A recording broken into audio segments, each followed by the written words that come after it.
Hi guys, welcome to the Fight Tonight channel. Crownless lightweight king Gervonta Davis has undisputed chance in 2022. It's no secret that Floyd Mayweather sees Gervonta Davis as his natural successor, as pay-per-view evidence has suggested over the past couple of years. Mayweather wants Davis fighting regularly on the paid platform, leading up to a time when Tank will eventually be able to command network fees rivaling his own. Grips over opponent choices and a lack of interest in facing the top 5 contenders continue to dog Davis. However, Mayweather and right-hand man Leonard Ellerbe hold a long-term plan, and they are sticking to it. Even without an actually recognized title to speak of, Davis is called a champion by Showtime. The fact was brought up recently by former network analyst Paulie Malignaggi, but as Gervonta Davis really needs a belt to secure his place among the top lightweights, many suggest Davis is already the best 135-pounder. He just hasn't proved it inside the ropes. His best opponent to date remains Leo Santa Cruz. Since then, wins over Mario Barrios and Isaac Cruz have been highly strategic moves by Mayweather Promotions. Davis isn't fully acclimatized to either lightweight or super lightweight yet. It thought one more fight will be enough to push Davis to a huge mandatory battle with George Kambos Jr. or whoever holds the belts by the end of 2022. It's been noticeable that Kambos has not mentioned Davis on his short list for an Australian homecoming. If that ferocious one overcomes Lomachenko, Devin Haney, or whoever he meets down under, the WBA will certainly order the fight against Davis. All the Baltimore man has to do is bide his time, a stipulation to meet stablemate Rolando Romero. In a rescheduled WBA mandatory comes at the perfect time. A win over Romero pushes Davis into a bona fide title bout, where he could prove he's the lightweight king and pick up the titles simultaneously. Floyd Mayweather was all about the straps. There is no doubting that he will want Davis to follow his example, and he would have heard Malignaggi's comments. The consensus among fans is that Davis is a two-time world champion, but only at super featherweight. His belt at 135 and 140 didn't cut it for his detractors. Therefore, the targets have to be on an undisputed position.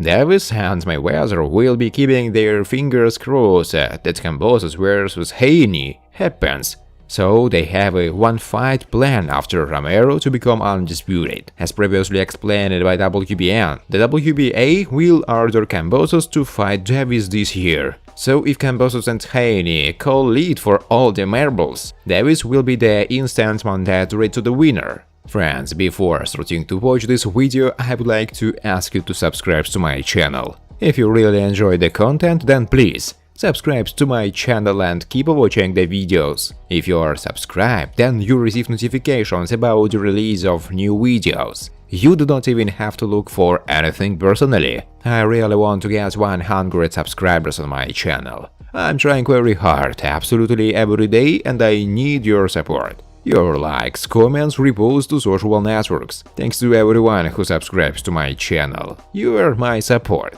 Thank you so much. The Dozen Boxing Show discussed if George Kambos should fight Vasily Lomachenko in his next fight. The Australian put off a surprise with our Teofimo Lopez last year in order to secure the WBA, WBO and IBF belts at lightweight, as well as the WBC franchise belt. That set up a logical fight with Devin Haney, the WBC's other champion, to settle the matter of whether Kambos is really the undisputed champ. And Matchroom promoter Eddie Hearn had talked up the chances of the matchup being made this year. However, nothing has been confirmed, and that has led to speculation about two other fights that could be made against either the former 4-belt champion Lomachenko or the returning and unbeaten Ryan Garcia. Speaking on the Dozen Boxing Show, Akin Reyes admitted that going straight into a title defense against such an experienced fighter like Lomachenko, who recently dismantled Richard Comey,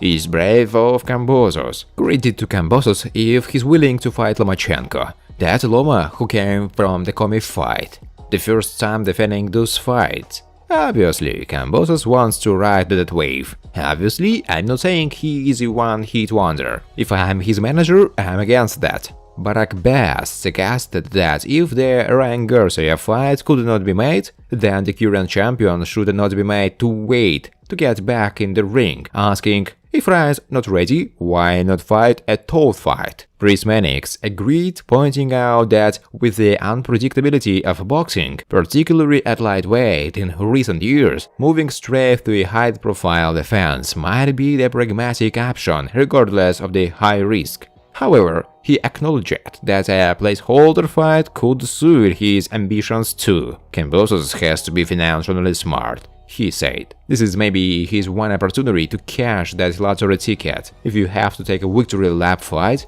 before that next big fight, sometimes you've got to do it. Sometimes the financials get in the way of making these fights happen. The American promoter believes his own fighter is a better challenger for the champion. Bob Arum hopes to set up a fight with former Unity champion Vasily Lomachenko and George Kambos, who now holds a belt from each governing body. Lomachenko had the IBF, WBA and WBO belts as well as the WBC franchise strap, but those passed to Teofimo Lopez back in 2020. Lopez then lost the titles to Kambos late last year after their fight had been repeatedly delayed, and that led the 28-year-old Australian in charge of what happens next. Matchroom promoter Eddie Hearn is keen for Kambos to face off against WBC champion Devin Haney to settle the dispute over whether there really is an undisputed lightweight champion yet. Speaking to Fight Hype, top-ranked SEO believe that Lomachenko is a more compelling opponent. We're talking to Ludwell and Peter Khan, and we're optimistic because we have really good contacts inside Australia, he said. COVID is in the way, but I think it will be okay, and ESPN is ready to step up to the plate to get that fight done. Truth be told, nobody knows who Devin Haney is in Australia. Really, he hasn't had any exposure. Everybody that follows boxing around the world, including Australia, knows Lomachenko. So Loma would be a much bigger match in Australia than Devin Haney will be. Following a long layoff, Ryan Garcia is heading back to the ring. Garcia will return on April 9 against Emmanuel Tagoe. ESPN's Makeup Injury was the first to report the news. That fight date is a week after Garcia's prediction of April 2. Garcia made his pro debut in 2016. In November 2019 and February 2020, Garcia beat Romero Duna and Francisco Fonseca, following two brutal knockouts to win and hold onto the WBC silver lightweight title. He passed his first major test in January 2021, when he beat Luke Campbell via TKO to win the interim WBC lightweight title. Since then, Garcia has taken a break from boxing. In April 2021, he was supposed to fight Javier Fortuna, but ended up not fighting to work on his mental health. Set to return this past November, Garcia would undergo hand surgery. The bout he missed was an interim title fight against Joseph Diaz. Tagoe made his pro debut in 2004. After losing his first fight, Tagoe has won 32 in a row. A former IBO lightweight champion, Tagoe defended the title once. His last fight was in November 2020, beating Mason Manor to a majority decision. Here is a complete guide from Garcia vs Tagoe, including the start time, fight card, price, updated betting odds and more. Ryan Garcia vs Tagoe will take place Saturday, April 9, with pre-fight coverage not yet announced. Thanks for watching, guys. If you like this video, please subscribe to my channel.